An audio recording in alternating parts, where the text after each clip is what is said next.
Welcome to the deep dive. Today, we are stepping into well, something incredibly personal. It's this powerful, raw piece of testimony.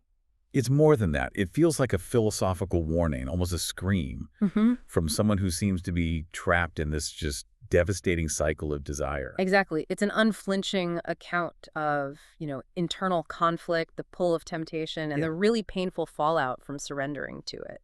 And our mission here is, I think, pretty simple. We have to treat this as a direct, firsthand report of a lived experience, a Yeah. real one. Yeah. We need to unpack what's actually happening. What are the motivations here? What are the lessons being learned? And I mean, the big question is, why does this destructive cycle keep repeating? And they don't waste any time setting the stakes, do they? The central idea is just it's immediate and it's absolute. They say that when you live the flesh, it's the beginning of the end. That phrase is everything, the beginning of the end. It's a maximalist warning. This isn't about a minor setback, it's about triggering your own self-destruction. And the absolute nature of it is where we have to start. They're telling you that the moment you commit, the moment you even engage with this force, you've already lost. The battle's over before it starts. Right. It suggests the force is so powerful that just touching it puts you on this, I don't know, a predetermined path straight to devastation. The danger isn't just pain, it's the realization that your own will is dissolving. So if that's the destination, we have to look at the journey. What does this process actually look like? The speaker, they define the mechanics of it, and it's brutally cyclical. This isn't a gentle experience at all. It's all about use and disposal. Yeah. It will take you in, it will spit you out. That phrase, I mean, that perfectly sums up the power imbalance, doesn't it? If you connect that beginning of the end warning with this action, take you in, spit you out, you see the person is just reduced to raw material. Yeah, you're not a partner in this. Not at all. You're a resource. You're being consumed until you're spent, and then you're just violently rejected. It's efficient and it's cold. Impersonal. And that rejection must be agonizing, especially when you think about how intense the initial high must have been. Being spit out leaves you with the cold, hard reality of it. Right. And the person clearly recognizes this power, even knowing the outcome, because they command us to behold the flesh and the power it holds. That command. Behold, that's so loaded. I mean, what kind of emotional state lets you behold something so destructive? It's So complicated. it sounds like awe, but also terror. It is. It has to be awe because the force is so compelling. But it's also steeped in fear because you know the ending. And maybe deep down a kind of resignation. You're acknowledging you're facing something bigger than you. Like a force of nature you can watch, but you just can't stop. So if that's the machine, the consuming process, what's the lure? What keeps dragging them back in, even when they know they'll just be spit out again? This is where they introduce passion.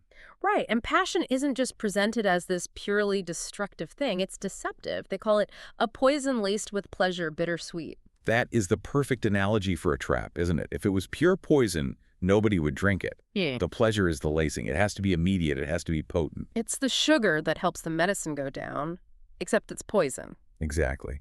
And that bittersweet quality means the bitterness, the pain, it's actually baked into the experience. But the sweetness is so distracting, so overwhelming, you rationalize the whole thing. So the bitterness isn't some consequence that shows up later, it's part of the package from the start. It's Yep. just delayed. Yeah, and the speaker warns that this passion has many faces that hides deep beneath. So it's a disguise. Absolutely. The faces have to be all the temporary good things. The rush, the validation, maybe a sense of feeling complete for a moment. You're never dealing with the ugly truth of it. You're dealing with the beautiful mask it wears to pull you in. And the actual physical surrender, I mean, it's laid out in this terrifyingly concise sequence. It tracks the whole obliteration of the self in just 4 words. Touch, taste, breathe, consumed. The speed of that sequence is what's so horrifying. Let's break that down. Well, touch, taste, breathe. Hmm. Those are fundamental sensory acts. They're the initial interaction, and they seem almost harmless, right? Right. But the jump from breathe to consumed, there's no space there. None. It's immediate and it's total. There's no pause for a second thought. The person goes from a simple interaction to a complete obliteration of self in, like, a blink. It speaks to the efficiency of this thing. Once that first sensory line is crossed, the collapse is guaranteed. Precisely. You don't have time to second guess. You are immediately absorbed. You stop being the person having the experience.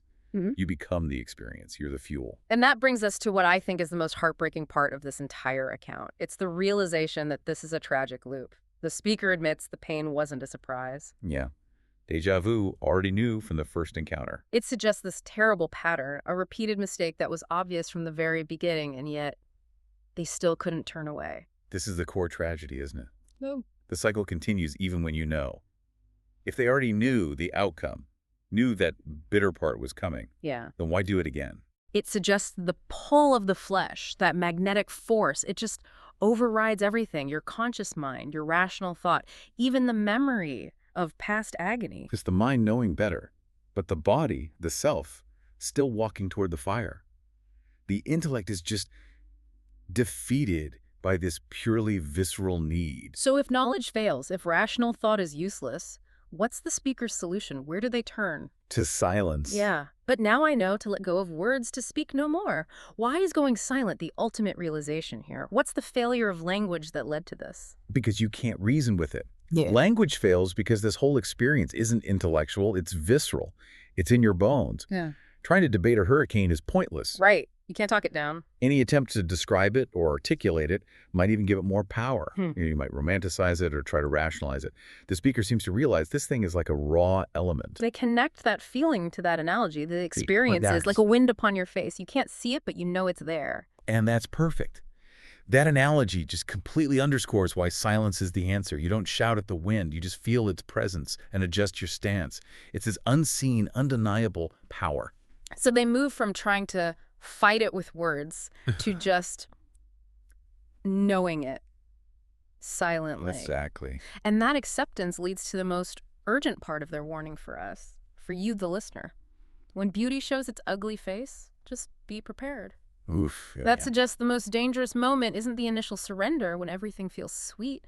It's the moment the mask drops. That's the moment of maximum clarity and also maximum vulnerability.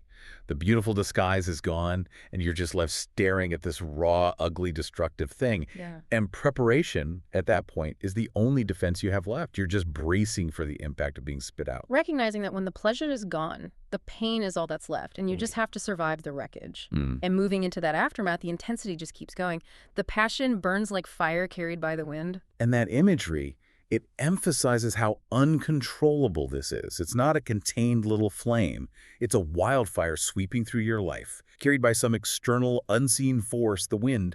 It just consumes everything in its path. And yet, the outcome of all this devastation is weirdly complex. The speaker frames it so ambiguously. The end of a time to begin. Right. It's not a full stop. It's not just the end. It's a necessary step for a new start. That ambiguity is so critical because it explains why the cycle continues. It's not really a choice to start over. It's more like a forced reset. The fire clears the field, so new growth, and therefore new temptation, can take root again. The burning is devastating, but it's also bizarrely generative. Which brings us to the ultimate tension in this whole testimony. The force itself is a contradiction, but a perfectly cyclical one. It builds you up in one way. And then tears you right back down. It's the architect of both the high and the crash. It's fascinating. The force actually guarantees that the cycle will repeat. It doesn't just destroy. It first creates that peak, the buildup, the temporary high, specifically to make sure the destruction that follows is total. It cements the dependence. The building up isn't a gift. It's a setup. It's a necessary step to make sure the tearing down is effective enough to reset the whole loop. So the cycle is actually designed to keep you hooked. You crave the buildup, knowing the teardown is coming, because that teardown is what allows the cycle to start again and promise another high. It's a closed-loop system. It is. It's a perfect system of internal addiction. And that's the full tragic meaning of being taken in and spat out. The highest point of your experience is just a setup for your lowest moment. But that low moment is also the catalyst that guarantees you'll submit to the force again the next time it shows up with its sweet disguise. Yeah. So we've traced this whole devastating loop from that initial surrender to the forced renewal. The core lesson seems to be that this desire is cyclical, it's deceptive, and ultimately it's all-consuming. And the only defense left is just to know it, to see the unseen wind and just be ready for the inevitable reversal. But the account really makes you question if true escape is even possible, or if true preparation is. I mean, if the same force is responsible for both building you up and tearing you down, you're trapped. You're in a system where your best moments are just a guarantee of your worst moments to come. You become dependent on the poison for both the pleasure and the reset. Exactly. And that really leaves us with a final provocative thought for you to think about. The speaker's acceptance of this cycle, the end of a time to begin, it suggests that maybe they believe being consumed is the only way to get a new beginning. If the pain and destruction are what it takes to reset yourself, does that make the poison, despite all the agony, essential? And what price are you willing to pay for that one taste of bittersweet pleasure?